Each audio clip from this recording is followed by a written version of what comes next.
In the world of business, financial statements are not just numbers on paper. They tell the story of how a company operates, performs, and creates value. But for manufacturing companies, this story is more complex. Before profit can even be calculated, companies must first answer one critical question. How much does it actually cost to produce a product? Every product begins with raw materials, is shaped by labor, and is supported by various overhead costs. These elements flow through a structured accounting process that eventually becomes financial statements. In this video, we will guide you step by step through the process of preparing manufacturing financial statements. More importantly, we will solve a practical example so you can clearly understand how production activities are transformed into financial information. By the end of this tutorial, you will not only understand the concept, but also be able to follow the full process from production costs to financial statements. Before we start calculating anything, we first need to identify the production costs involved in manufacturing a product. In manufacturing accounting, these costs are usually classified into three main categories. First, direct materials. These are raw materials that are directly incorporated into the finished product and can be directly attributed to the product. Examples include wood used in furniture manufacturing or fabric used in clothing production. Second, direct labor. This is the money paid to machine operators, assembly workers, and craftsmen who are directly involved in the production process.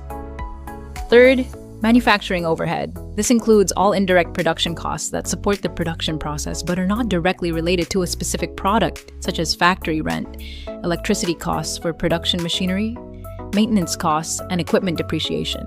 These three cost elements are important because they form the basic structure of manufacturing cost calculation. So, before we move to the numbers, we need to make sure every production cost is placed into the right category. Now that we understand the basic cost classification, let us move to a practical example and identify how these costs appear in a manufacturing company. Now that we understand how production costs are classified, let's apply these concepts to a practical example. To make the process clearer, we will use a simplified illustrative case of a manufacturing company. PT Maju Jaya is a manufacturing company that produces various types of goods. PT Maju Jaya had $10,000 in raw material inventory at the beginning of the accounting period. During that period, PT Maju Jaya purchased an additional $50,000 worth of raw materials to support its production activities. At the end of the period, after being used in the production process, the value of the remaining raw material inventory in the warehouse was $8,000. The materials available for use equals $10,000 plus $50,000 equals $60,000, and the raw materials used equals $60,000 minus $8,000 equals $52,000. This amount represents the actual cost of materials that entered the production process. In the next step, this cost will be combined with labor and overhead to determine the total production cost. After determining the cost of raw materials used, the next step is to calculate the total production cost. At this stage, we combine all production costs that occurred during the period. These costs are composed of direct materials, direct labor, and manufacturing overhead. From the previous step, we already know that the cost of raw materials used is $52,000. In addition to raw material costs, PT Maju Jaya also incurred direct labor costs of $30,000 during that period to pay workers directly involved in the production process. The company also incurred factory overhead costs of $20,000, which included electricity costs, machinery depreciation, and other factory operating expenses. Therefore, total production cost equals $52,000 plus $30,000 plus $20,000 equals $102,000. The next step is to determine how much production has actually been completed. In manufacturing accounting, all production costs are accumulated in the work-in-process account. This account represents goods that are still in the production process. At the beginning of the accounting period, PT Maju Jaya had $12,000 in work-in-process inventory. During the period, the company's total production costs, which included raw materials, direct labor, and factory overhead, amounted to $102,000. A. Total cost of work in process? No, $12,000 plus $102,000, $114,000. However, not all goods are completed.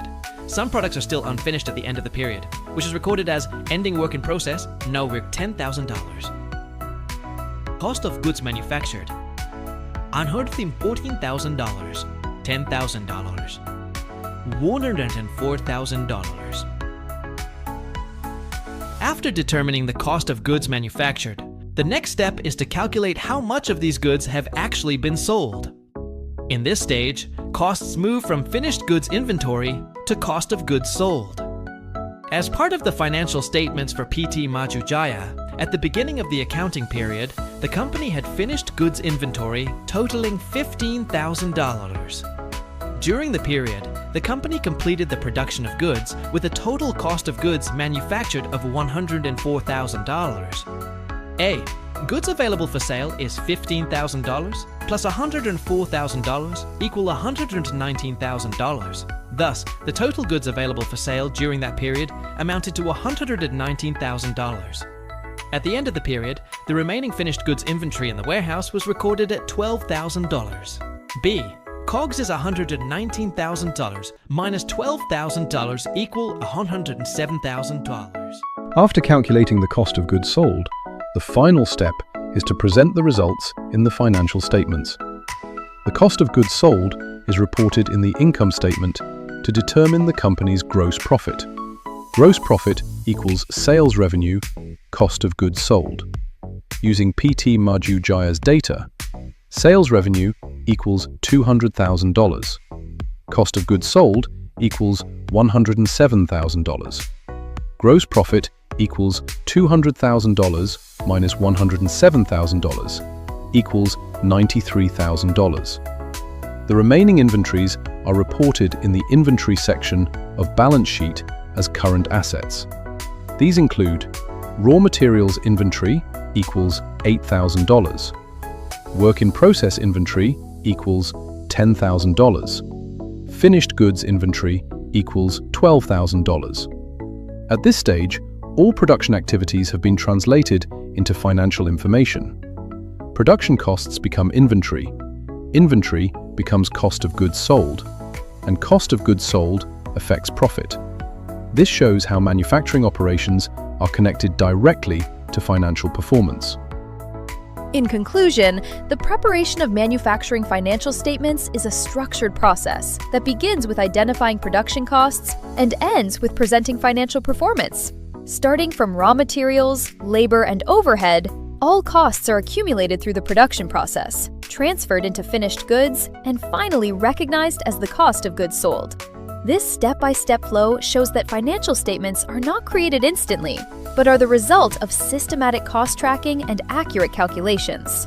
By understanding this process, we can better analyze production efficiency, control costs, and support more informed decision-making in a manufacturing environment.